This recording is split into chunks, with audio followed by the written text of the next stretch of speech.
Сайн байна уу та бүхэнд өнөөдөр юмдыг хүргэе. За Cryptoverse хэлж нэг дугаар эхлэхэд бэлэн боллоо. За энэ 7 өнөخت юу болж байна? Вирус Америктийн худалдааны дайн бол хурцдмал хэлбэртэй байсаар байна тий. За тэрнээс гадна нэг сонирхолтой мэдээ болж байсан. За Bitcoin Ethereum-ийн хувьд бол одоо ингээд эхний үйлрэл гэдэг бол ерөөдөө дөрвөн үнэлэлээс хамгийн сайн хоёр дахь үйлрэл нь байдаг юм байна.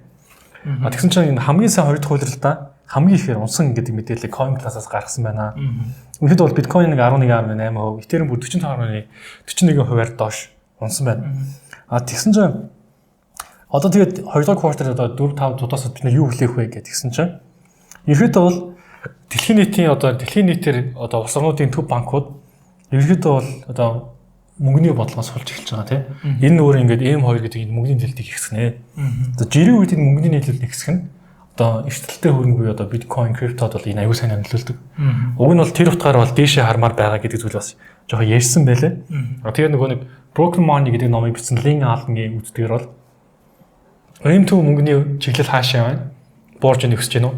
Биткойны чиглэл бол ингээд 83% яг дагдаг гэдэг. Одоо бол M2 мөнгөний чиглэл бол дээшээ байгаад байгаа. Тэгэхээр 4-5 дуусар бас дээшээ байж магадгүй гэдэг байна тийм. За яг энийг шуурдаас нахад. За ерөөс бид нар нэг giveaway хийгээ хэлсэн маш тийм. За тэрнийхээ одоо giveaway шалгуултыг яг техник анализ эхлэхийн өмнө би шууд камераар юугаа бичиж хагаад тодруулчих. За тэдгээр тодорж байгаа хүмүүс манай нэвтрүүлгийг үзэж байгаа бол ямар нэгэн байдлаар Instagram-аар ирэхэд бол манай Instagram руу биччихээрэй би тэгэд шагналыг нь. За ирэхэд бол хүргэлтээр явуулчаа гэж бодож байна. Нөгөө нэг Лин Алленгийн бичсэн Pokemon гэдэг нэг манайх ус өгч байгаа шүү. Одоо яг энэ мэдээлэл хүлээдсэн. Цаа ч бас тэр технологи юм ярьсан байна тийм. Мартчихаа тийм. Тэнгисийн өргөд бүтсээрээ солиороо хасаа гэстэй амар хаслаа тийм. Тийш. За тэгээд Sentiment-ийн зүгээр social media tracker дээр бас анализ хийх юм байна. За эднийх болгонгууд ингээд биткойны одоо ингээд social media-ийн хандлага бол bullish territory-д орцсон. 1.9 гэдэг л удаа хүрсэн байна. Өмнө нь 1.6 төс доош хавцсан. Үеийнээс social-аар хүмүүс bullish зүйлээс ярихгүй байсан гэсэн. Бага ярьжсэн гэсэн. Тэнгууд одоо бол ихэд дийшээ гэдэг энэ юмыг бас social media-дээс харж болж байна гэдэг. Яг энэ мэдээж яг базар хоцорсон индикатор байх гэхдээ дийшээ харж магадгүй гэсэн тийм хэд хэдэн магадлал үүсчихэд байгаа юм байна. За үүний араас бас нэг гоё юм байсан.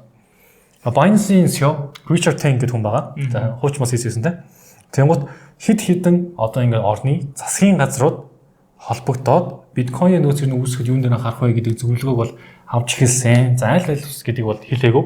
Гэхдээ мэдээж биткойн нөөц үүсгэх одоо энэ бодлогыг тэргүүлж байгаа ус нь бол яг Америк байна. Америк бол хол тасархаа ирээд энэтэй холбоотой үйл ажиллагаа хийгээд явж байна гэдгсэн. За тэгээд бидний мэдхээр бол өнгөрсөн 7 хоногийн өнгөрсөн дугаар дээр хийсэн баг.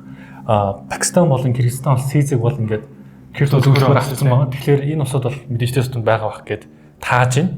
За нөгөө чимээг байгуулсан Michael Saylor гэдэг ах маань бас 3459 шиг биткойн шинээр нэмж авлаа. 285 сая доллараар. Тэгээд дундаж энэ ахын dollar cost average бол үргэлжилсээр байна. Тий. Дундаж нь 67 мянга болсон байна. За тэгээд ингээд явж исэн чинь нэг хамгийн сонирхолтой надад санагдсан мэдээ болгоод энэ ба. За. Биткойныг 1 сая төгрөг хязээ хүрэх вэ? 1 сая төгрөг хүрсэн шүү дээ. 1 сая доллар төгрөг. 1 сая төгрөг бол аль дээр хүрсэн байдаг байгаа шүү. Доллар бол арай 300 сая хүрсэн шүү дээ. 300 сая хүрсэн шүү дээ. 350 сая хүрсэн гэдэг юм шүү дээ. Ямар солиотой. На мэдээг том энэ олон төгрөж сайн хариуцлагатай байгаа тийм. За биткойн хязээ 1 сая доллар хүрэх вэ гэдгсэн чинь энэ зүйл хязээ болох вэ гэдгсэн чинь хариулт нь аягүй гоёс. Америкийн нэгдсэн улс 1 сая биткойны худалдаж аваад тэрийг нөөцгөө зарлах юм бол угаасаа 1 сая хүрэх тодорхой гэдэг зүйл ярьсан байл. Аюун нар тийм юм тий. Тэгээд энэ болгоод Bitcoin Policy Institute гэдэг байт юм байна. Эдний зүгээс шууд ингэж мэдгдсэн байлаа. За би ийм баялаар муу санаагийн шин унтахын нойр үлжээд бодож байгаа. За Trump заяа ямар нэгэн байдлаар биткойныг сонирхож байгаа. За Америкийн бол биткойныг одоо үнц баг хаа болно гэж үзэж байгаа ш тий. Тэнгуутаа ингээд янз бүрийн байдлаар крипто талбартай маа ингээд санхүүгийн зөвлөл хороомоор янз бүрийн ингээд хийгээд яваад байгаа. Тэнгуутаа хятадтай асуудал үүссэн гот мэдээ зах зээл унана. Хямдхан болж угаасаа Америкууд inside trade хийдэг гэдэг тиймэрхүү нэлээх яриа байдаг те. За ингээд зах зээл хямраад унлаа. Бүх юм хямдхан болж байгаа тийм үү. За тэгж жагаад ямар нэгэн байдлаар одоо хятад бол за энэ ойлгомжийн асуудлыг хэдүүлээ хэлцээ гэдэг юм яриад байгаа. За тэгтээ Америк бол одоо стил жоо хамраас өгсөн байдлаа. Одоо тэгтээ энэ хоёр том гүрэн хоорондоо учраа олоод эв зүнжингээ олоод за бусаа тарифуудаа багасаад ирэх юм бол доллар тоглолтоо. Доллар тоглолтоо. Эм баг арай шопингийнх нь арай дэндүү ажиллахгүй шүү. Тэр шууд авах өрөөш. За ингээд хямдхан болцсон юмыг магадгүй одоо Америкчууд илүү томоор худалдаж авалт хийх юм бол мэдээж үсэх юм бол шууд ашиг руу амар ашигтай болж эхэлнэ. Тэгэхээр Trump энэ бүхнийг гартаа авч авахшаас бас иймэрхүү би одоо conspiracy theory маар зөвхөн маш цааталж ингэдэж шүү. Яг иймэрхүү байх магадлал. Хэрвээ Америк юу Хятад хоёр уучраа ингээд паналтай байдлаар оллоо гэх юм бол мэдээж зах зээл ирнэ. За тэр үед одоо нэг вэлүүд маань худалдаа авалт юм. Мэдээж том газрууд худалдаа авалт юм. За ихтэй хамгийн түрүүнд тийм худалдаа авалт хийх үгээр Трампын ойр байгаа хүмүүс ч юм уу тэр Америкийн хэцүүс илүү төрүүлж хөдлөх болов гэж байна. Наадам ч санал нийлж байгаа юм. Coinbase болон юу гэж болоо. Second half буюу энэ оны сүүлээр бас биткойны үн болон дэше байх болов гэдэг хамгийн бол. Би бүр ийм амьсгал шүү. юм шүү. Тэгэд юу асан insider trade гэснээс OM гэдэг coin одоо mantra гэдэг токен уу тий. Шууд rug pull болох шүү тий. Тийм яг луна шиг юм боллоо. За лунаг болохтэй арай үзэхгүй. Одоо 3 дахин бага хэмжээнийх юм байл л. FTX лунаг санагдуулсан үйл явдал боллоо. Гэхдээ тэрэнд нь зах зээл бас тэгж аимаас хамсаж хэлэхгүй тий. Тэгээ юу болсон гэдэг тэгэхээр ингээд OM гэдэг coin байсан. 7.6% байжсэн чинь 17 wallet-наас нийтдээ 43.6 сая вон буюу 227 сая доллартай тэнцэх хэмжээний coin төвлөрсөн биржүүд рүү шилжүүлэгдээд одоо нийт нийлүүлэлтийн 4.5% гэж байгаа байхгүй. Тэгээд энэ бирж дээр зарагдаад үүнтэй холбоотойгоор хүмүүс энэ 17 wallet-ийн 2 нь болонгууд Laser Digital гэдэг энэ төсөлд хөрөнгө оруулж исэн хөрөнгө оруулалтын сан байна гэж одоо юуныхаа акрамынхан бас үтсэн байгаа. Тэгмүүд энэний дараа шууд ингээд огцон Монголд болоод шууд 6.3-аас 88% унаад 70 цент орчимд ингээд хүртэл унсан байна. Тэгмүүд ямар нэг юм болов уу, юу болчихвоо гэдгсэн чинь шалтгаан бол төдийлөн тодорч өгөөгүй. Зүгээр яг энэ төслийн одоо эрхлэлж үзэж байгаа юу вэ гэдгээр ийм хэмжээний coin-ууд бол ингээд зарсан. Тэгмүүд түүнийтэй холбоотой ингээд liquidation болоод trade болоод ингээд масс болт болсон гэдэг зүйлийг ярьж байгаа юм байна. За тэгээд зарим нь төвлөрсөн биржүүд ингээд өөрсдөө эсрэг ажилласан байж магадгүй гэж хүмүүс Binance ажилласан уу гэдгсэн чинь Binance бол мэдээж биш ээ. Binance бол бид нартай айгүй ойр ажиллаж байгаа Binance бол биш шүү гэдэг зүйлийг бол ярьсан байгаа. Тэгээд тэр нэг биржлаад ингээд mass forced liquidation буюу ингээд гинт үн ногцсон мод тэгэхээр хүмүүс угаасаа алгаас зархаас ураг болсон гэдэг зүйл бол ярьж байгаа юм билээ. За энэ дээр бас нэг хөгжлийн нэг наа чи Mantra гэдэг coin те. За энэ дээр Mantra гэдэг coin-оос хохирсон. Mantra гэдэг coin-ы CEO-г одоо маш их хэмжээгээр буулгацсан шүү лээ. Тэгээ таваарш өөрөө шууд X-тэй твит хийжлээ л дээ. Би Mantra гэх хүн биш би Mantra гэдэг төслийг үү. Яг энэ адилхан нэрдээ дээр жоохон бас боловх гэдэг шүү дээ. Коронавирусээс олж коронавирусны бордолт буурсан гэдэгтэй адилхан нэртэй энэ төсөл нэртэй бас жоохон боловх гэдэг шиг хөвчлээ. Тэгээд community-аас бас юу хэлсэн бэ гэвэл одоо эргэн сэрэг ч юм уу бодлого юу байна гэдгсэн чинь за луна дээр бол ийм гарч ирээгүй гэж мэдэнээр бол хэлсэн байлаа. Тэр нь юу вэ гэвэл хичнээн унсан байсан хоймч гэсэн тий. Ерөөл чинь ингээд энэ төслийн одоо хариуцж байгаа хүн бол ингээд мэдгэл хийгээд манай хар хэмжээ авна гэсний дараа бас нэг тодорхой хэмжээнд богино хугацаанд 200% тийм өсөлт үзүүлсэн. Тэгээд ер нь багтаа байгаа одоо тэр нөгөө 300 саяын төвчтэй байгаа coin-ыг бол бүгднгийн шууд шатаая гэдэг зүйлийг бас ярьсан юм бэлээ. Тэгтээ эндээс нөгөө лунан дээр эдгэрийн том сургамж байгаа шүү дээ. Луна за 100 доллараас унаад 1-2 доллар болоход бага хэмжээний сохирсон гэж байгаа байхгүй. За харин нэгээсээ буцаад нэг жоохон өсөлт өрөхөд маш их хэмжээний хүмүүс худалдаа авалт хийсэн 2-3 доллар хүрсэн. За тэндээс харин 2-3-аас доошо центр унахад бүх чих хэмжээний хүмүүс сохирол авчирсан юм лээ. Тэгэхээр магадгүй энэ иймэрхүү зүйлсээ болгоомжтой арилжаа үзүүг байх гэж хэлмээр. Зэд хийж байгаа хооронд бас нэг том төсөл хаагдуулсан. Zcash. За Zcash-ийн хакер болонгууд хүмүүсийн одоо claim хийж аваагүй airdrop-ийн үлдэгдэлтэй одоо тэр нэг wallet-ийг одоо удирдаад тийчээс 5 сая Zcash coin-ыг бас мэдж гаргаж ирээд тэрийг зах зээлд нийлүүлсэн гэдэг зүйл яригдж байгаа юм байна. За нийт нийлүүлэлтийн 0.45% орчмыг. За үүнтэй холбоотойгоор бол Zcash-ийн бас 7% орчим унаад байгаа. За тэгээд багийнхан зүгээс бол одоо манайх одоо энэ цаа арга хэмжээ авсан гэдэг зүйл бол ярьжээ. Ерөөдөө бол нэг араасаа юм болсон. Гэхдээ зах зээл бас харьцангуй шингээгээд авчих шиг боллоо. Лунагийн улмалтаарч FTX-ээр бол биткойн бол бүр даамплж ирсэн шүү дээ. Тэгэхээр салбараараа баг сүнжсэн шүү дээ. Амар юм болчихсон шүү дээ. За тэгээд нөгөө талд нь алткойноос солоноос явж хөчтэй байх шиг байна. Сүүлийн 30 хоногийн дотор бол 120 сая ам долларын одоо нөгөө юу liquidity бол нэмэгдсэн гэдэг зүйл яригдж байна. Тэгээд Ethereum-аас Arbitrum-аас нэлээд солоно болон шилжсэн юм шиг байлээ. За өөрөөр нь meme coin сонирхдаг хүмүүс байвал Raytheon дээр бас Launch Lab гэдэг солоногийн pump fund-ы одоо өсөлтөгч болохоор нэг платформ бас нэгдэж шиг байлээ. Тэрийг бас тас хальт сонирхоод үзээрэй. Яг pump fund шиг амжилттай явах нүггүй тэрийг бол хийж мэдэхгүй. За тэгээд он удаан хүлээсэн Gomble маань claim ч юм уу одоо тэгээд тэр wallet-тай холбож 4 сарын 4-өөс өмнө амжилт бүртгүүлсэн бол YouTube хэдийг авах вэ гэдэг зүйл нь бас гараад ирсэн байлээ. Piece of shit гэдэг юм даа. Тийм л болж их шиг байна. Яасан Binance юунаас хөрөнгө оруулалт авсан хэдий ч гэсэн за бирж дээр гарахтаа бол нэлээд тааруу биржтэй лист хийгдсэн. За энэ нь угаасаа community-д бол хүрээгүй. За мөн claim хийж авах coin тэр шитэн claim хийж авахгүй. За ямар нэгэн байдлаар та тодорхой хэмжээний хувийг claim хийж авах хугацаа өнгөрсөний дараа claim хийж авна. Гүлгнүүд. За тэгээс Inisha гэдэг coin маань гарсан. За өнөөс манайхан хийсэн бол за харин Inisha бол Binance дээр шууд launch boot гэж гарч ирлээ. Тэгэхээр Inisha хийсэн хүмүүс манаас тааж баштай байх боломжтой болов уу гэсэн бодолтой байна да. За ингээд хөрөх мэдээллийн нүрээд өндөрлж байна. Тэгээд airdrop launch boot-д бас нэг жоохон сэтгэл дундуур байлгалаа шүү те. Болсон. За ингээд та бүхэн крипто дээр ажиллаж байгааг бол Binance биржийг сонгож ажиллаж байгааг тарж байгаа шимтгэлийг 20% бууруулах боломжтой байгаа шүү. За ингээд forex сонгож байгаа бол за MFT болон гэсэн брокертэй хамтарч ажиллаж байгаа дор ба линкүүдээс бүрдүүлэх бол тодорхой хэмжээний урагшуулгыг аваад явах байгаа. За ингээд техникчлэг рүү орцгаа. За техникчлэг рүү орох. Тэгээд broken money гэдэг хэдэн номны giveaway байна. 3 ба. За 3 номын giveaway яддаг тодруулаад за энэ видеон дээр орчихсоо тэр шалгарсан хүмүүс над руу YouTube-ийнхаа скриншотыг над руу явуулчаарай. За ингээд нэг шийдвэр өгөх. За. За тэгэхээр хэдүүлээ амлсан ясараа. За YouTube-ийнхаа одоо нөгөө broken money гэдэг money-ийн giveaway хийх гэж байгаа. За тэгэхээр 3 шиг ном байгаа. За тэгэхээр нийтдээ 100 шиг комент бол байгаа юм байна. Тэгэхээр ямар ч гэсэн энэ дээр хэдүүлээ 3 азтангаа тодруулъя. За энэ чи яаж ажилтдаг вүлээ? За энэ бас линкээ тавьчих. За комент.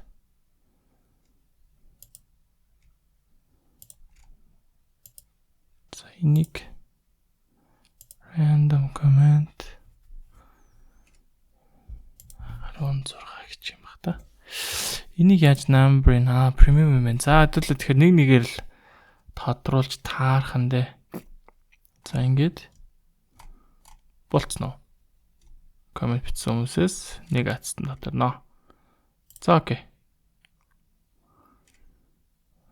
100 шиг комент байна. За арьс 3 атсан ингээд тодруулчихъя да. Тэгээд энэ юм байна. За. За бийлэгаа ярдна. За Карло Жерс 5471 гэсэн хүн байна. За энэ хүн өөрийнхөө YouTube-ыг скриншот хийгээд Instagram руу явуулчаарай. За номыг нь шагналын хүргэлтээр явуулчаа гэж бодож байна. За дараагийн. За эхний оролцогч бол энэ за би утсан дээр шах видео үлдэж байгаа юм чи. За энэ азтан маа нэгдэх азтан боллоо. За дараагийн азтан. Дахиад. За хоёр дахь нь. Хавь баярлалаа амжилт 2 ол шин. За Шүрэ Music хөгжим зохиодог хүн авлаа да. За Шүрэ Music маань Jamsey coin-ыг яриад өгөөч гэж битсэн боловч coin-ийн талаар биш номны адтан боллоо. За хоёр дахь хүн маань энэ бол харлаа. YouTube-ийнхаа скриншотыг Instagram руу DM-ээр явуулчаарай. За дараагийн 3 дахь хацтан. За 9. Би ч математикт аягүй сайн байгаас алдахгүй басна. За сүд хацтан шүү. За юм байх бол. За MJ 13 гэдэг хүн боллоо. Good luck guys гэсэн байна. За энэ хүн маань ингээ урт хацтан боллоо. За ингээ 3 номны хацтан хөдөлгөөн тодруулчлаа гэж үзэж байна. Тэгэхээр энэ 3 маань Instagram-аар аккаунтаа явуулчаарай. Би мөн байх юм бол хацтангийнх нь шагналыг өгнө. За хэдүүлээ. Bitcoin дээр шинжилгээ хийгээд явчаа гэж. За ерөөдөө 4 цагаар харах юм бол за маш гоё дүр зургийг бол Bitcoin-д бол үзүүлээд байгаа. За яагаад вэ гэвэл одоо энэхэд бол хэдүүлээч одоо нэг гоё батарей нь болоод тохоор аюу олон сар жил ингээд нушаад ярьцдаг ойлгоороо яагаад гэвэл ханш маань одоо ингэж төвтөлж байна да тий. За хэдүүлээ урдны одоо энэ том батарейн дээр бол энэ том батарейныг бол дээшээс тэрнэ энэ бол bullish батарейна гэж одоо хэдэн сарын турш ярьлаа да тий. За ангийнхан бол нийт 248 өдрийн турш энэ том батарейныг бол ярьсан. За энэ том батарейнаас хойш одоо харин хэдүүлээ юуг нэлийн хурдуудаа ярих вэ гэхээр за энэ тааз уулжсэн цэг таазулсан тааз за эргээд шал болсон. Энэ дээр нэг тестийн шалгалт ороод ирчихсэн ба. За магадгүй За хятадтай Америкчууд маань асуудал болохоос хятад бол нэлээд хурцуулц мэдээллийг бол хийж байгаа те. За ингээд Америктай бол одоо та нар бол хамаагүй гэдэг ч юм уу те. Ерхэд учрыг олъё гэдэг байр суурь дээр байсан болж байгаа. Одоо бас нэлээд хоёр талтай гидий гэдэг шиг болно лээ. За тэгвэл ямар нэгэн байдлаар энэ том хоёр гүн учраа олчих юм бол мэдээж маркет сэргээд зах зээл өсөлтийн журам руу орох байхаа гэсэн хүлээлт бол за зөвхөн миний үдч биш ерхэд олон улсад бол байх шиг байна. За одоо техник шинээс харах юм бол энд гоё том дээшээс төрх магадaltaй паттерн буюу bullish паттерн бол байгаа. За энэ дээр би том цагийн оролтыг буюу swing арилжаа хизээ хийх боломжтой байна гэдэг талаар урдны дугаар дээр яжлаасан баг. За энэ доовыг бол чухалчилж үзнэ. Энэ доовоос дээшээгээ гараад ирэх юм бол за дов теоригаараа шинэ higher high үүсч ийн гэсэн үг. За шинэ higher high маань доош ундаач гэсэн энд байгаа lower low-оос доош унахгүйгээр дахиад дээш өсөлтийн үдгээ орж ирээ. Дахиад шинэ higher high үүснэ гэж үзэх юм бол за дов теоригаараа энэ дээр яг хэрэгэлтийн цэг буюу buy сигналыг бол бид нар ханшийн график бол өгж гинэ гэсэн үг. За 4 цаг руу ороод харах юм бол одоо нөгөө том дээрээс орж ирсэн bullish паттерны таазан дээрээ таазан дээр ингээ хариу үйлдэл аваад price action маягийн зүйл болоод байгаа. За ингээ харуул энд тааз тийм үү. За эндээс одоо нэг зоригтой нэг том одоо хөдөлгөөн ороод ирэх юм бол дээш өсөлтийн хөдөлгөөн бол орж ирэх гээд байгаа. Миний хувьд бол хүлээгээд байгаа. За би энэ дөр бол buy арилжаа хий гэсэн бодол бол надад бол байгаад байгаа. За яагаад гэвэл 15 минут руу ороод харах юм бол за хоёр янзаар харж болж байгаа. 15 минут дээр харах бол үзлэг. За энд нэг иймэрхүү доошоос магадaltaй паттерн шиг зүйл үүсчихэд байгаа юм. За ингээ харвал үндсэн хөдөлгөөн, correction хөдөлгөөн, үндсэн хөдөлгөөн ингээ дахиад энэ спорт зон буюу бага цагийн спорт зон гэж энд хөрөх юм байгаа. 83,000 төвшин дээр ингээд тааз, шал, дахиад онжрох юм бол дахиад спорт болох боломжтой юм цэг байгаа да. За нөгөө талаар харах юм бол дээрээс унж орж ирсэн нөгөө том bullish паттерны таазыг дээшээс тэрчгсэн энд бага зэргийн хөвөрхөн pullback хөдөлгөөн орж ирж байна. За эндээс магадгүй impulse, correction, impulse гэж орж ирэх боломжтой болоо гэж миний хувьд бол таамаглаад байгаа. Тэгэхээр одоо эндээс нэлийн хүлээлтийн байдалтай бол миний хувьд бол байна гэж ойлгож байна. За энийг юугаар баталгаажуулах вэ? Ямар юмтай хослуулаад давхар баталгаах боломжтой вэ гэхээр USDT dominance-ийн хувьд бол байгаа. За USDT dominance-ийн хувьд ийм таамаг гаргачихсан хүлээж байгаа. За дээрээс орж ирсэн үндсэн хөдөлгөөн, correction хөдөлгөөн орж ирсэн. Одоо дахиад уналтын том хөдөлгөөн орж ирнэ. За USDT dominance-ийн хөдөлгөөн унжина гэдэг чинь биткойны хувьд эсэргээрээ өсөлтийн гоё сигнал болж эхэлдэг те. Өслөө үндсэн хөдөлгөөн явлаа, correction хөдөлгөөн явлаа, дахиад өсөлтийн хөдөлгөөн явна гэж ойлгож байна. За харин USDT dominance-ийн хувьд одоо маш гоё цэг дээр ирж байна. За эндээс харин доошоос тэрчих юм бол хэдүүлгийнх нь buy арилжаа мэдээж гоё явна. За харин эсэргээрээ USDT dominance-ийн хувьд эндээсээ дахиад тааз шалгах гэдэг өсөх юм бол эндээс дахиад тааз шалгаад өсөх юм бол за биткойны хувьд нөгөө энэ паттерн маань ажиллах нь шүү дээ. Энэ паттерн ажиллаад уналтын хөдөлгөөн орж эндээс support авах боломжтой. Энд support авах үед USDT dominance дээрээ ирээд тааз болж ах магадaltaй. За энэ маягаар ингээд энэ хоёрын урван хамаарлыг ашиглаад аль талд нь бас нэмэрхүү таамаг бол гарах боломжтой байдаг. За миний хувьд бол одоо бол ерөөхдөө доошоос зэрчээсэй гэсэн хүлээлттэй бол байгаа. Тэгэхээр урдны хувьд бол ерөөхдөө хагас сайн бүтсэнд бол нэг их хөдөлгөөн байдгүй байсан боловч ерөөхдөө сүүлийн үед за Америкттэй холбоотой ч гэх юм уу ерөөхдөө нилээдгүй огцом хүчтэй хөдөлгөөн бол орж ирсээр байгаа. Амралтын үдээр гэлтгүй. Тэгэхээр магадгүй эндээс доош хүчтэй амралтын хөдөлгөөн орох юм бол биткойн дээр гоё өсөлтийн хөдөлгөөн дээр long арилжаа хийгээд авъя гэсэн бодол байна. За Ethereum-ийн хувьд энэ нэг том 1500 гэсэн төвшин дээр бол нэлээд том спорт байгаа. За хэдүүлээ энэ дээрээс унахт нь за гоё key level бол за 1500 орчим байна гэж таамагласан. За дараагийн key level-ийг болохоор 1000 дээр таамагласан тий. Дахиад унжиж ирэх юм бол 1000 дээр таамагласан. За энэ дээр олон улсын зарим за Twitter дээр байгаа, за X дээр байгаа шинжилгээг харах юм бол за хүмүүс энд орж ирсэн уналтын хөдөлгөөн дахиад ийш орж ирэх магадaltaй гэсэн юм хүлээлт бол нэлээдгүй байгаад байгаа. Тэгэхээр Ethereum дахиад ийш орж ирэх юм бол бараг $820 хүртэл хэмжээний уналтыг үзүүлэх боломжтой гэж зарим хүмүүс таамаглаж байгаа. За миний хувьд бол За Ethereum тодорхой хэмжээнд хадгалдаг хүний хувьд бодоход бол за дэж Ethereum бол ингэж амар битээ унаасаа гэж бодож байна. За яг нөгөө талаараа мэдээж унах юм бол бас хямдхан гой худалдаж авах боломжийг бол бидэрт бол үгэн. За яагаад гэвэл Ethereum дээр өөрийн гэсэн ETF энтер байгаа. За мэдээж цаг сайхан болох юм бол ETF руу урсгал орж ирэх юм бол бас мэдээд Ethereum-ыг авах тэр source-ууд нь нэлээд олон байгаа учраас гайг өсч хул өгсөн хүлээлт бол байна. За одоо яарс эхний кил бол 1500 дээрээ спорт аваад дээш өсөөд энд жижигхэн булш паттерн зураад байгаа. За тэгэхээр энэ гарчсан үндсөдлөгөө маань correction хөдөлгөөн хансан бол дараагийн өсөлтөө олж орж ирэх юм бол за 1830 гэсэн түвшинлүүгээ өсөх боломжтой харагдаад байна. За энэ гой паттерныг хүлээж булш паттерн дээшээс зэрчих юм бол дээшээ лонг арилжаа. За миний хувьд яг энд хүлээж байгаа. За хэдүүлээ одоо яг нэг оролтынхон 3 аргыг ашиглаад явчихна гэсэн үг дээ. За ингэж харах юм бол одоо энэ дэр нөө онцлох down хаанд байна вэ гэх юм бол одоо яг энд биш үү. Энэ доовыг татчихна. Bullish pattern үүслээ. Дээшээ дов сэтэрлээ. Correction төлөв орж ирэх юм бол Hermet Trading өөрийнх нь гаргаж ирсэн арга барил буюу ингээд бүхэлдээ ад pattern үүсч болж байгаа. За хэрвээ та бүхэн trader pad өөрт чинь байдаг бол pattern дээр чи ад pattern гэдэг бас заавар нь байгаа шүү. За нөгөөдөөр за энийг хүлээхгүй, доовыг хүлээхгүй гэх юм бол pattern сэтэрлээ. Pattern сэтэрлэн дээр нь дээшээ long арилжаа. За school доов харлаа, pattern сэтэрлээ. За дээшээгээ доовоор дээшээ явцуучаас buy signal өгж байгаа. За correction-ы уналтын хөдөлгөөн орж ирээд энэ pattern-ыг таазуулжсэн цэгээ эргээд шал болох буюу шаалтаа цалигдах. За нөгөө талаараа бас pullback хөдөлгөөн орж иж байгаа юм бол эндээс buy арилжаанд орж болж байна.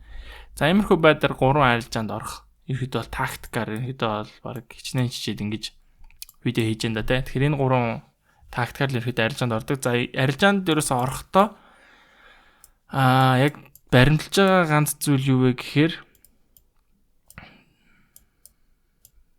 за энэ л байгаа даа ерөөсөө. Харах юм бол за улаан зоон нь алдагдлын зоон, за ногоон зоон ашигын зоон.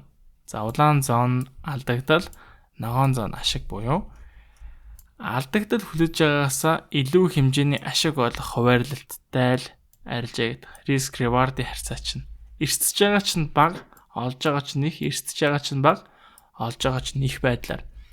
Ийм байдлаар арилжаа явуул зүгээр за Hermet Trader бас хэрэгжсэн зүйл нь за мэдээж те 10 арилжаа хийлээ. 9-ийг алдлаа гэхэд эндээс ашигтай гарах бүрэн боломж байдгаа гэж ярьдаг. За чи нэгийг хэрцэх 9 арилжаа хийж хагаад 9-ийг нь алдлаа. Гэхдээ нэг арилжаач онох юм бол чи 10 ашигтай гарч ирээд ингээ цаана нэмэх нэг ашигтай гарч ирэх бүрэн боломжтой байдаг. Тэгэхээр дөрвөнтэй байх юм бол данс чинь шатахгүй. Дөрвөө бариад дансаач тагаад аваад ирээ гэдэг баг тийм челленж хийдэг байсан. Тийм учраас дөрвөө бариад арилжаанд ороорой. За Ethereum ихний байдлаар гоё өстөд энд дээдлийн тренд лайн дээр ирж байна те. Тэгэхээр одоо эндээс хэдүүлээ за жоохон дээхэн сэрүүлэг тавьчих. За видео аплод хийж хахад за магадгүй дээшээс трейд гоё хөдөлгөөн орж ирээ дахиад энэ жижигхэн гоё bullish pattern үүсэж явах юм бол дээшээ long арилжаанд ороход бас гоё өстөд үүсцэн байх нь байна шүү. За ингээд иймэрхүү байдлаар таамаг гаргалаа. За миний хувьд бол илүү long арилжааны хүлээлт бол надад байна. За эсэргээрээ мэдээж бүх зүйлд зөв таамаг боломж учраас эсэргээр нарах юм бол за энд магадгүй иймэрхүү паттернаас үүссэн юм шүү дээ. Ингэж явж байгаа л эндээсээ том уналтын хөдөлгөөн бас уунжирч магадгүй. Тэгэхээр аль талд нь ханш маань яаж хэлбэлцэх нөө гэдгийг харж агаад аль нь илүү ашигтай байх боломжтой байна, аль нь илүү магадлалын үед их байна гэдэг нь хэлбэж яагаад энэ хэдүүлгийн ганц зорилго бол ашиг олох. Тэгэхээр хэдүүлээ аль болох ашиг олох тал руу арилж байгаагээ явуул зүгээр ах. За мэдээж ганц баримтлах захих зүйл юм бол мөнгөний менежменттэй risk reward харьцаа тооцоолоод арилж ягээрээ. За ингээд дараагийн нуур дээр уулзлаа. Баяртай. 3 номны ялагч маань бичих юм мартваа. За баяртай.